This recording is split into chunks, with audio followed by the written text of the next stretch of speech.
Hello, and welcome to Creating Opportunities Through Referrals within the District 32 network.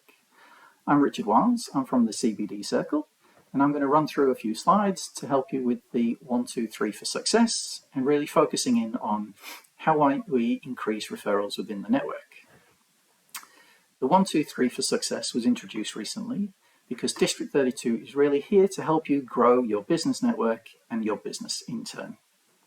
So what we're looking to do is run through a few slides. I will then hand over for your circle leader to facilitate a discussion.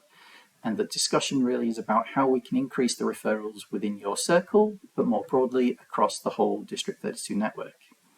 I'll run through this for just a few moments, a few minutes on for your time, and then your circle leader will use the rest of your time in order to facilitate that discussion. The only rules that we ask is that you participate. So whilst we acknowledge that, broadly speaking, people will fit into 3 categories. They are comfortable identifying and facilitating an introduction or a referral. They may identify referrals, but they're only prepared to provide those referrals to people that they know and trust or have used. And then thirdly, those that are just not comfortable. And so what we're asking for you as a circle initially is to just embrace that not everyone is equal, and the more we can help and support one another, the better that is for ourselves, and in turn, for our clients. So how might we improve referrals within the District 32 network? So as I said, there are a cohort of people who are completely comfortable with identifying and facilitating referrals, and you may be out there thinking, this is not for me. Well, really what we're wanting is it's great for you to provide them, but you need them and want them in return. So how can you use your expertise to help those that are around you? For those that are able to identify, but they're not really willing to provide those referrals unless the people that are around them, they've known, they're used, they're comfortable with, I might provoke a little bit of conversation on that as to whether you're actually doing your client a favor or not. Those that are not comfortable with this, what we'd ask is that you just embrace, be open and honest, and learn from those that are around you as to how you might be able to improve and support yourself and your circle, and more broadly, your clients. So let's say that you are very comfortable with identifying and facilitating referrals. That is absolutely fantastic. But how? How do you do that? Can you share your process with those that are in your circle or those that are around you? Do you review your diary? And if you do, how do you go about doing that? What kind of planning do you put into your meetings? Is that in advance? Is that in arrears? How do you plan for the spontaneous discussions? What are your thought processes in that? Understanding your clients is often something that people take time to do, but how do you actually do that? And how can those around you think about where they fit within their clients' needs and how they might identify opportunities? Generally, we actively engage in a discussion. How do you go about doing that? And when you are looking to make a referral, do you have a standard process? Do you have an email? Do you have a discussion point? How do you go about doing that? And how can you help those around you facilitate conversations and or introductions that they're comfortable doing in the event that they're not, or even yourselves if you come up against a rejection? How do you handle that? How do you react to that?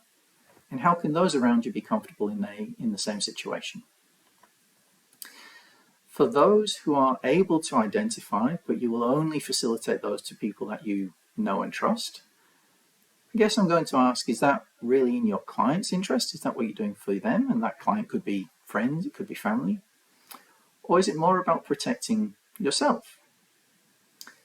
And I guess, would you, and maybe look around the room, would you use everybody's service? And if not, are you looking to restrict your network? Or really, do you want to help grow a diversified network? And maybe look at it from your client's perspective.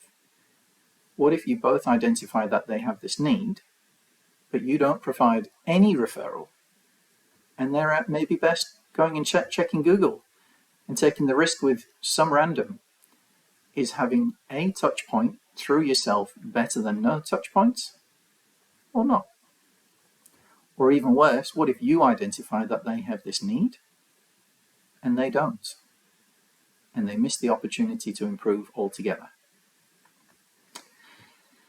And for those of you who want to connect all the dots, but you maybe find it a little bit too overwhelming, you're lost, you're just not comfortable with it, and you maybe hear all these people saying to you, these are the things that you must do, or you're asking yourself, like, how's it so difficult? Or someone's asking, why don't you just do this and do that? Or have you considered this thing?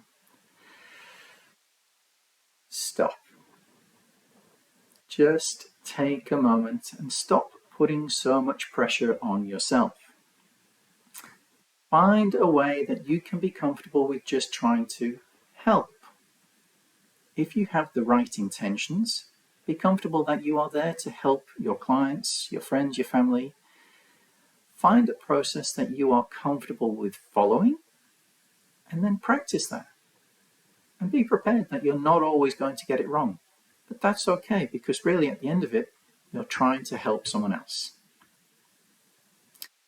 What we'd now like for you to do is take the time for a group discussion within your circle, which your circle leader is going to facilitate.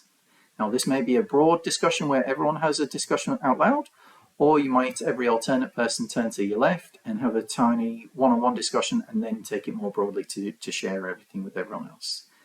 But at the end, what we'd like you to have is 3 key takeaways.